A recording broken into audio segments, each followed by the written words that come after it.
ছাত্রছাত্রীদের জীবনের প্রথম বড় পরীক্ষা মাধ্যমিক। তাই পরীক্ষা দিতে যাওয়ার আগে কিছুটা হলেও কাজ করে ভয়, টেনশন, চাপ। পরীক্ষা কেন্দ্রে যাওয়ার পর খাতা পেয়ে একাধিক ভুল করে থাকে পরীক্ষার্থীরা, যে কারণে বিভিন্ন সময় তাদের প্রত্যাশিত নম্বর অনেকাংশেই কমে যায়।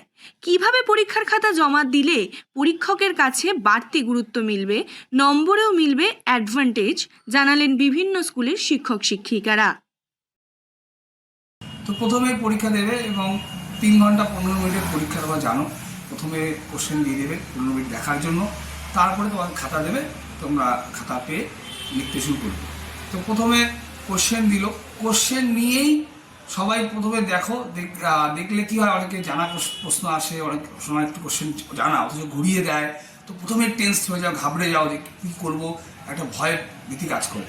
প্রথমেই প্রশ্ন নিয়ে প্রশ্নটা ভালো করে দেখো, ভয়ের কোনো ব্যাপার নেই, তোমাদের জানা বিষয় থেকেই বিষয়গুলো আসে, প্রশ্নগুলো আসে, হয়তো একটু ঘুরিয়ে আসে, কিন্তু সেটা ভয় পেয়ে আরও তোমরা সেটাকে অহেতুক কঠিন করে তোলো।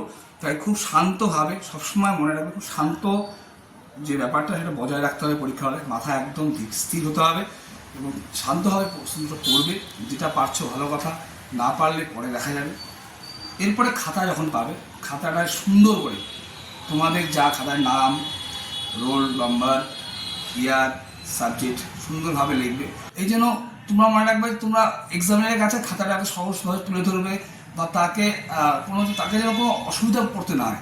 এক্সামিনার যদি কোনো অসুবিধা পড়ে, সহজভাবে সুন্দরভাবে তোমাদের খাতা পেয়ে যায়, তার মানসিকতাও ভালো থাকে এবং তোমাদের উপরে তার কোনো জন্মে না, সহগত করে তার মার্কসটাও ঠিক মতো সে করে। প্রথমে খাতায় আবার নাম্বার লিখছো না, কোথার থেকে শুরু করছো বুঝতে পারছি না, প্রথমেই তার স্টুডেন্টের উপরে বা সেই খাতার উপরে একটা তার রাগ জন্মায়।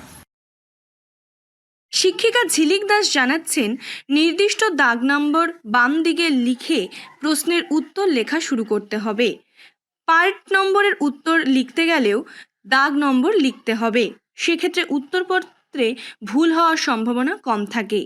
পাশাপাশি উত্তরপত্রে প্রতিটা লাইনের মধ্যে নির্দিষ্ট দূরত্ব রেখে দিলে তা দেখতে সুন্দর হয় এবং পরীক্ষকের বুঝতেও কোনো অসুবিধা হয় না।